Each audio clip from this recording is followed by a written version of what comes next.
नमस्कार, स्वागत है मेरे चैनल पर और मैं हूं नरेश मित्तल। देश में एक भूचाल जैसा आया हुआ है। किस चीज़ पर?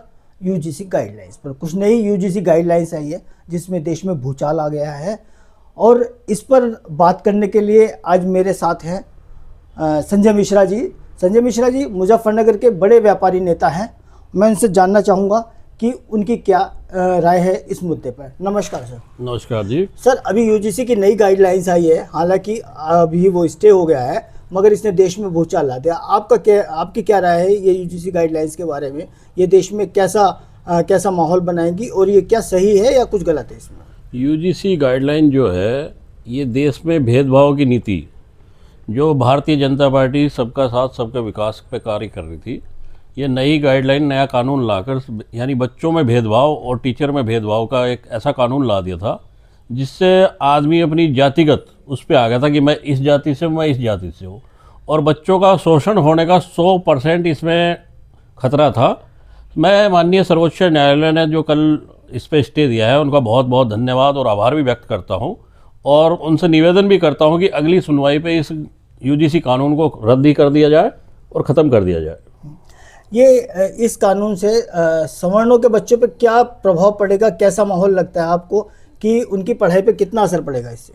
सवर्णों के बच्चों में ये आप समझो उनका कैरियर ख़त्म हो जाएगा, क्योंकि स्वर्ण के बच्चे जब पढ़ने जाते हैं, देखो वो पढ़ाई करते हैं, मेहनत करते हैं, लेकिन इस कानून से अगर किसी ने उन पर झूठा भी इल्ज़ाम लगा दिया तो कोई सुनवाई नहीं है, उन्हें सीधी सज़ा है। हर चीज़ में देखो, कोर्ट में भी कोई अगर किसी पे केस होता है तो उसकी सुनवाई भी होती है, उसकी चीज़ें देखी भी जाती है आपके, लेकिन इस यूजीसी कानून में कोई सुनवाई नहीं, सीधा सज़ा का प्रावधान है। ऐसे कौन से तथ्य आपको लगते हैं जो इसमें होने चाहिए थे? ये कानून सिरे से ही खराब है, ये जो नियम है, कानून तो नहीं है। ये जो नियम है सिरे से ही खराब है। आप भेदभाव की राजनीति क्यों करो? सबके लिए समान कानून बना दो। जो दोषी है और उसे सज़ा मिलेगा, हमें कोई दिक्कत नहीं, लेकिन आप एक तरफा किसी बिरादरी को टारगेट करके, स्वर्ण समाज में कई बिरादरी आती है और उनको टारगेट करके ऐसा नियम बनाया, जिस भी कमेटी ने बनाया मैं उनकी भी घोर निंदा करता हूँ कि उन्होंने क्या सोच समझ के भारत देश को बांटने का काम किया है। क्योंकि हिंदू जातियों में बांटकर विभाजित करने का ये कौन सी साजिश है, ये सरकार को देखना चाहिए। सरकार ने इसे लागू क्यों किया, ये तो सरकार का ही वो है। जिम्मेदार कौन, भाजपा या यूजीसी?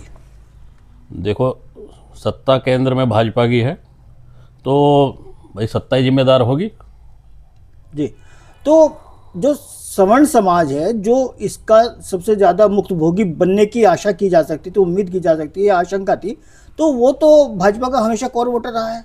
देखो, जो भाजपा का कोर वोटर स्वर्ण समाज है और ये सत्ता भी भाजपा को स्वर्ण समाज ने दी है, क्योंकि स्वर्ण समाज भाजपा को ही वोट करता आ रहा है, पहले से ही वोट करता आ रहा है। आप चाहे उत्तर प्रदेश में देख लें या आप चाहे भारत में देख लीजिए।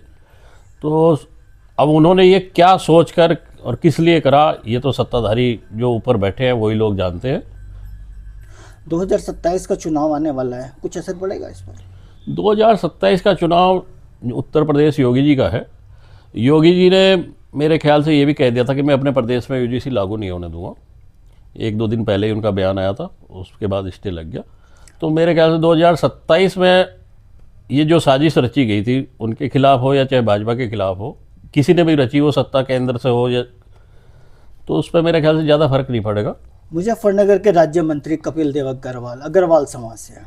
हाँ, स्वर्ण समाज से हमारे मंत्री जी, उन्होंने कुछ बोला इस पर? नहीं, उन्होंने, देखो, आप पत्रकार बंधुओं ने पूछा था, मैंने एक वो देखी थी क्लिप, और वो कुछ माइक को हटा करके, आईडीज को हटा करके, हाँ, बिना कहे निकल गए। तो ये तो उसका जवाब तो हमारे मंत्री जी दे सकते हैं। भाई स्वर्ण समाज में वो भी आते हैं, स्वर्ण समाज से ही जीत के वो यहाँ के विधायक हैं, विधायक होकर राज्य मंत्री सरकार में बने हैं।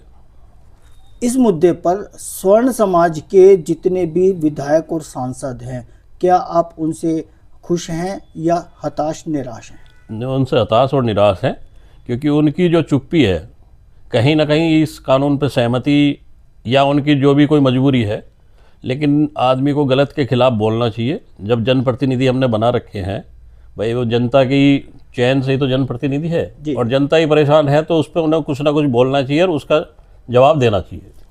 और ये थे संजय मिश्रा जी, व्यापारी नेता मुजफ्फरनगर के, जिन्होंने अपनी बात बड़ी बेबाकी से रखी। धन्यवाद।